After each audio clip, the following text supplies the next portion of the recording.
and welcome to the Martini Shot. My name is Brandon, and today I'm going to be reviewing the 2022 superhero film Black Panther, Wakanda Forever. But before I do that, let's walk the spectral plane by consuming this botanically unique cocktail I've named Heart of the Panther. And hey, if you enjoy movie reviews and movie-themed cocktails, be sure to leave a like and subscribe if you'd like to help support the channel. The inspiration for this cocktail is the heart-shaped herb, a mystical plant grown in the vibranium-enriched soil that, when consumed, gives a person the power of the Black Panther. Superhuman strength, speed, stamina, afterlife hallucinations, the works. I wanted the drink to be obviously botanical, but also unique in its flavor pairing. So I've opted to use mezcal infused with hibiscus leaves as the base to bring a bit of sweetness and earthiness to the mezcal smokiness. Additionally, we'll be using fresh blackberries and vanilla to add some additional sweetness, and a bit of green chartreuse to add some oh-so-subtle peppercorn notes. Take a sip, close your eyes, and get ready to see some trippy stuff. Let's get into it. All right, so to start, you're going to need to make some hibiscus-infused mezcal. Basically, I took a cup of mezcal and then about 5 to 8 dried hibiscus leaves, put them in a jar, let it sit, shook it a little bit over the course of a day, and eventually came out like this. You'll notice the smell is still pretty smoky, which is pretty par for the course with mezcal, but there is a bit of a more botanical nature to it, and you can see it's also turned from clear into this royal purple color. We're gonna do 2 ounces of the hibiscus mezcal. All right, next we are gonna do about 5 fresh blackberries.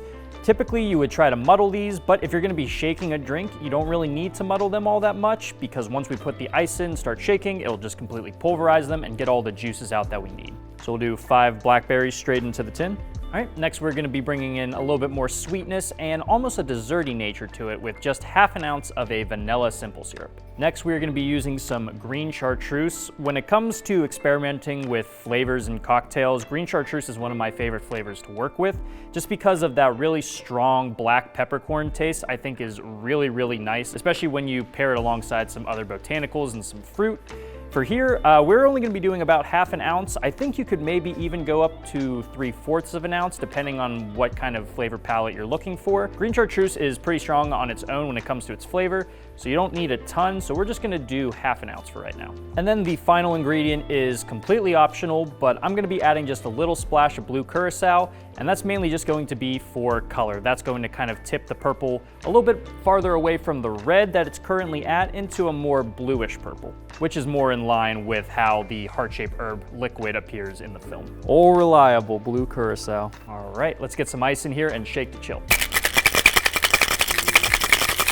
Now you're gonna be double straining this into a coupe glass. Definitely wanna chill that if you're able to.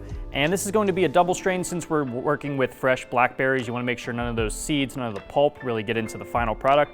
So definitely use your fine mesh strainer to get a much more clear final product.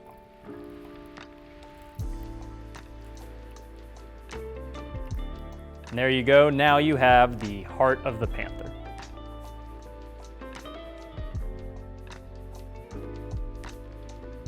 All right, let's go ahead and give this a taste test. So on first taste, you get that mezcal definitely, but you also get the hibiscus in there. It makes for a very unique pairing with the botanical nature of the hibiscus and the smokiness of the mezcal. You also get those blackberries pretty up front. It's pretty sweet.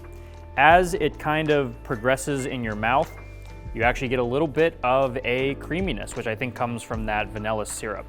And of course, that green chartreuse, like I said, it's pretty powerful stuff. It can definitely overpower a cocktail if you don't balance it out properly. But right here, it just kind of comes in on the back end. You get a nice little bit of that peppercorn, which works really well, surprisingly, with the vanilla. And just overall, it's a very interesting kind of flavor because you have this progression from fruit to more herbal stuff to more of the peppercorn taste in the green chartreuse. So I like cocktails that have this really interesting kind of evolution over time. I always think those are the most fun ones to drink because it kind of just tastes different each time you do it. You start to pick up on little intricacies of the drink, and it's definitely one of my favorite types of cocktails to make, one that kind of keeps you guessing, one that you kind of learn something new every time you take a sip. So that definitely falls into this category. Very happy with this one. Very approachable too, very boozy definitely. There's not a lot cutting that alcohol in here. So yeah, all around, pretty great drink. Now that we have our drink, let's talk about Black Panther, Wakanda Forever. Director Ryan Coogler was presented with a daunting task, one that I'm sure no one anticipated or even hoped would come to fruition. Somehow Coogler had to continue the story of Wakanda and the Black Panther without his Black Panther. The passing of Chadwick Boseman in 2020 shocked everyone, ripping away a genuine talent all too soon. His contributions to film are undeniable, evident by the outpouring of love he received for his role as King T'Challa in Black Panther. With him gone, Coogler found himself in an awkward position of having to rewrite the entire sequel in order to accommodate this tragedy. Not only that, but he had to find a way to make it respectful to his star's legacy, while also being watched over by a billion-dollar money machine itching to grow its eternally expanding franchise. Black Panther: Wakanda Forever somehow manages this despite the growing, sickening sheen that's glazed over every Marvel film at this point. There's an obvious parallel drawn between the real-life and storyline tragedy that doesn't feel as manipulative or as exploitative as you may expect. It helps that the actors have lived through the pain and thus bring that relatable emotion to their performances. It still suffers from the usual Marvel trappings, but it just goes to show how much heart can bring to an oversaturated and transparent genre. Wakanda is stricken with tragedy when their protector T'Challa dies from a mysterious illness. This leaves his grieving mother Ramona in charge, while his genius sister Shuri becomes entangled in the grief of being unable to save him.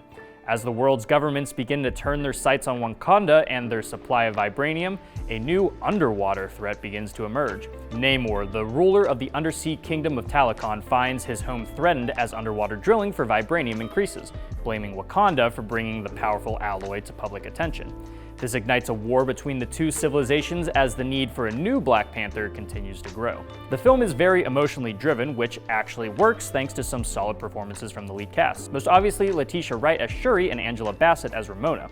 They both cover the different lasting impacts of loss, with Shuri feeling guilt over her brother's death and Ramona feeling almost inclined to move forward fast now that her country has a target on its back.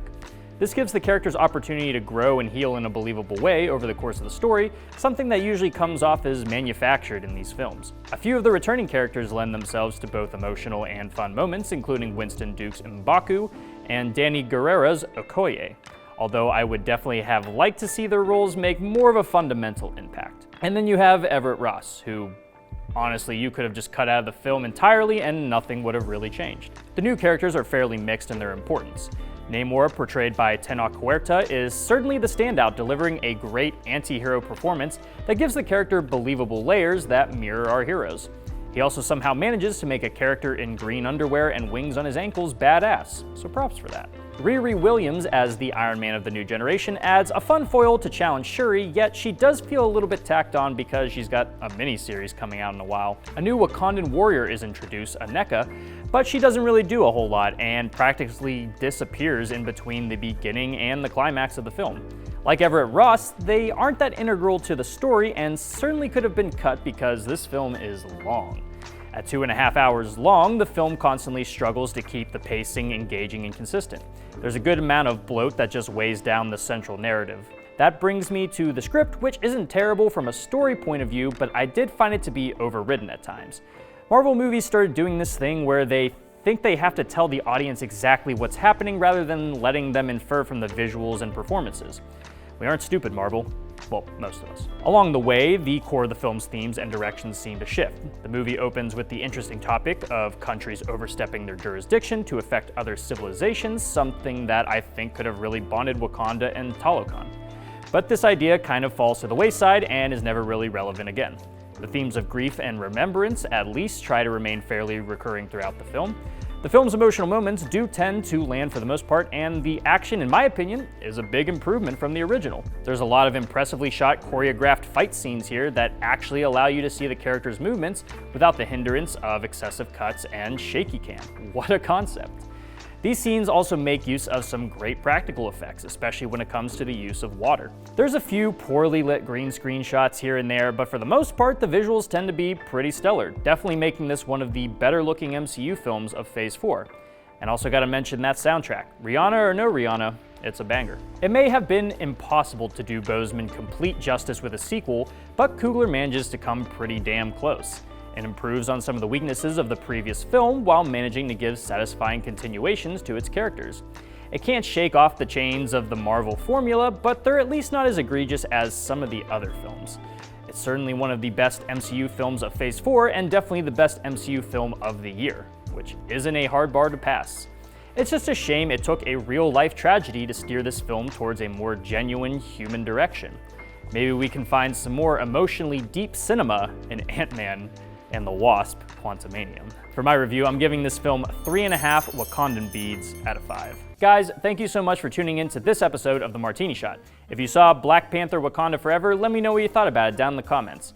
And if you like what you saw here and would like to see more, do not forget to like, subscribe, and follow me across all social media channels. Those links are down in the description below. And if you enjoy movie reviews and movie-themed cocktails, be sure to check out my website, martinishot.blog. Until next time, thank you again for watching. I will see you in the next one. Live deliciously, but please remember to drink responsibly.